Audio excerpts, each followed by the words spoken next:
Hi, it's Hope and welcome to the video. I hope I'm in frame because I can't see. But as you can tell by the title, this is going to be my review for Docile by K.M. Szpara. I'm butchering that last name, so how to pronounce the last name, please let me know in the comments. So how my reviews at least work is I'll start off with kind of explaining the book, probably badly because I struggle at explaining books.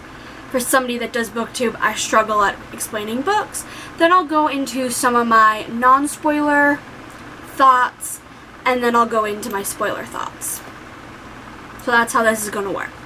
So essentially, I'll start off with what the book's about. Again, this will probably be awful. But essentially, the tagline is, there is no consent under capitalism. We are in a world where if you have debt, it gets passed on through generations. And if you don't pay it, you will be sent to debtor's prison, or you can become a docile. And a docile is essentially almost like a slave for a trillionaire. Trillionaires exist in this world. This is a dystopian world that is meant to only be, honestly, not that far in the future.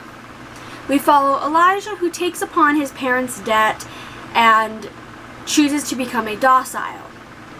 He becomes the docile to a trillionaire named Alex Bishop, and Alex's family has put so much towards this economy to be the way it is.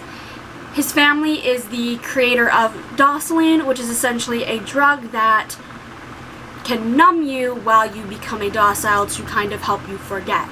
Elijah doesn't want to take this drug because of the effects it happened to his mother. That's the very rough premise, and now I'll go into some spoiler-free things that I can say, but all of this is just so far spoiler-free.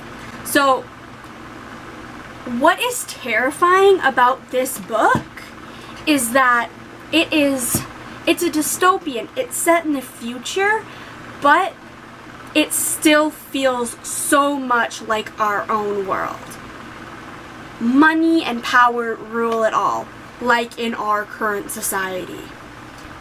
I'd say that this society is maybe a mere, this is not fact, but a mere 100 years in the future. And it is so terrifying that this is the type of world that we could have. So much of the people in the world are in debt, and the people that are money hungry are, well, money hungry. The way that this book contains heavy themes for rape, sexual abuse, manipulation, drug use because of the Docile, what else? So like, there's probably multiple other things that I'm thinking of, but those are the four that come to mind the most. And this book makes you really question what is right, what is wrong, and what is a gray line. And that's one thing that I loved, is that I was constantly on my toes thinking like, is this right? Is this wrong? If it's wrong, how close to right is it? I did also buddy read this with the Book Dreamer's Alley. I'll leave her YouTube channel in the description. And she had some pretty good insight as well during our chat. So some of what I'm saying is coming from her, like what we discussed, and she maybe helped me connect the dots. So thank you. If you're watching this, thank you. Pretty much all of these characters are 100% morally gray. Their own morals aren't good ones. No, there isn't a single person in this book who is a good character. And this book I gave 5 stars. Oh my god, I should have mentioned it. I love this book. This might be in my top 10 books of the year, honestly. But most of the time in a 5-star review, I would just be like, I said this I was typing this in my Instagram post, but most of the time with 5-star books, I rave about how good the characters are and how and how amazing they were, but none of these characters were good. They weren't good characters. They were so well written. They were so well written that it was like they're so morally gray that they're great. In this book, we see our characters essentially deal with what they were told and what they were taught, and learn and improve upon those thoughts and become who they were meant to be, almost. I'm trying to remember how I worded it in my Instagram post. I'm quickly going to grab my phone to check how I worded it in my Instagram post. So what I said in the book is, the characters are filled with flaws, but that's the point of these characters. We see them, we see how society creates these flaws in people and how the people deal with them and improve those flaws or let those flaws control them. This book was so beautifully written to the point that some of the really dark things, you literally have to take yourself back and go, I felt like I was there, and it's disgusting, but it's so well written. It's such a conflicting thing and all that. Now on to some spoiler things. So this will be kind of about the plot, the characters, and overall the arc of the story. So if you do not want to hear spoilers, well, this would be your time to cut off. But I'm gonna talk about our two main characters, some of our side characters, and all of that. So Elijah, the only reason he chooses to become a docile is because his family still has so much debt after his mother served a 10-year term to take off some of the debt.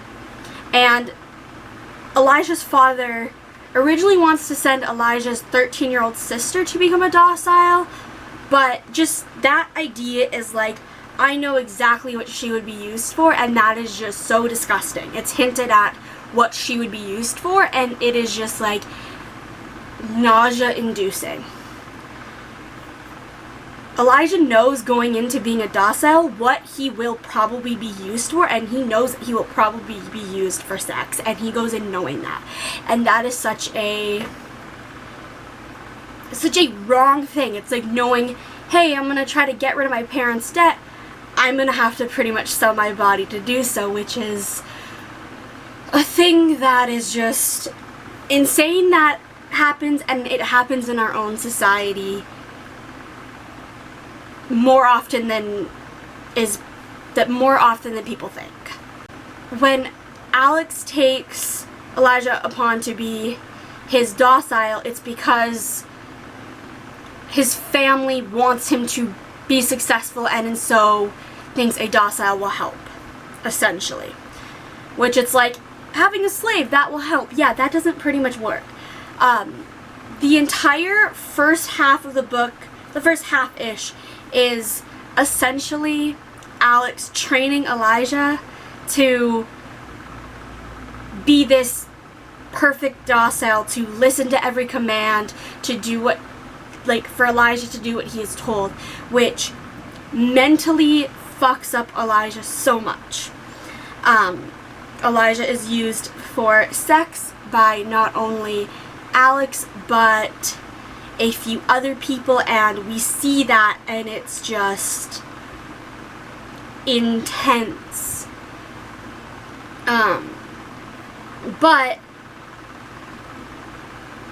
Elijah starts to form this bond with Alex, and it ends up being what Alex thinks is love and what Elijah thinks is love, but in reality it's 100% Stockholm Syndrome.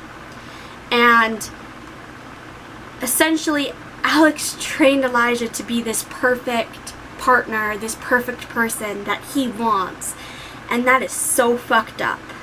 Then Alex gets so attached that he has to get rid of Elijah. Alex pays off Elijah's debts and sends him home, where Elijah has no idea what he's doing. Then it involves into a court trial where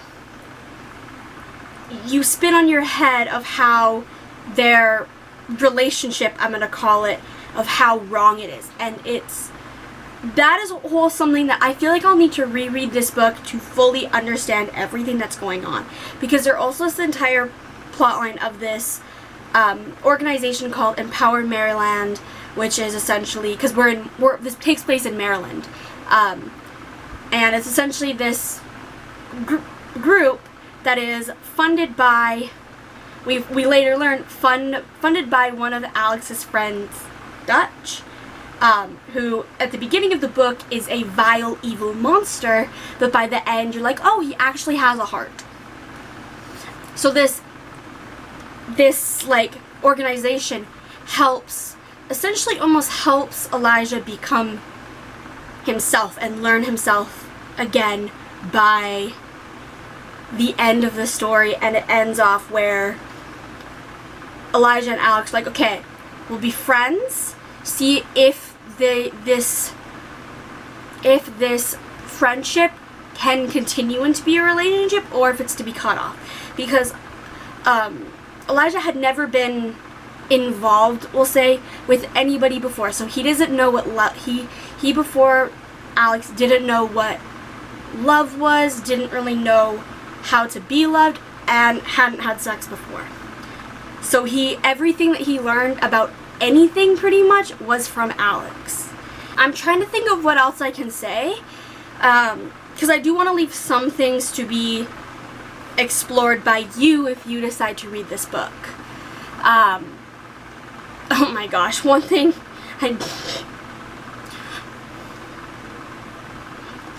I will say, let's just say there's a scene that I had to Google what sounding is. Let's just say I had to delete my search history afterwards and question what I Googled. Like, be like, why I didn't need to know that. So like, if you want to like be like, ooh, just Google what sounding is. Actually, I don't want you to be traumatized. I'm not gonna give you in reference to why I had to Google that. I'll let you figure that out. I'm trying to think of what else I need to say. I feel like everything has been all over the place, and it is because I thought I had all my thoughts comprehended, and then it's like, oh no, you don't. But we see how this society is so royally fucked up. That is essentially the morals of the story is life sucks, live with it. I hate to say it. That's kind of what I got as a moral of the story, is like almost like your life could be worse. I think that's everything. Like, there are specific things that I can think about that I do want to talk about, but they're kind of more like things that are just like small things that aren't necessary to be talked about. And I did probably talk about things that weren't really necessarily, but this book was it wasn't a fun read, but it was like a thought-provoking read that, again, I will probably reread in the future to redo all my thoughts. And this is the book that I, again, think could be on a favorites list of 2021. And yeah, I hope you enjoyed this video. If you have read this book, let me know your thoughts in the comments below, or DM me on Twitter or Instagram if you want to discuss this book, because I would love to hear your opinions, especially on things that I didn't talk about in this video. Like, there's an entire plotline that I left out because as much as I loved it, I don't really have an opinion on it. So maybe you have an opinion on something I didn't miss, and I'd love to talk about it with you. I hope you enjoyed this video, and bye!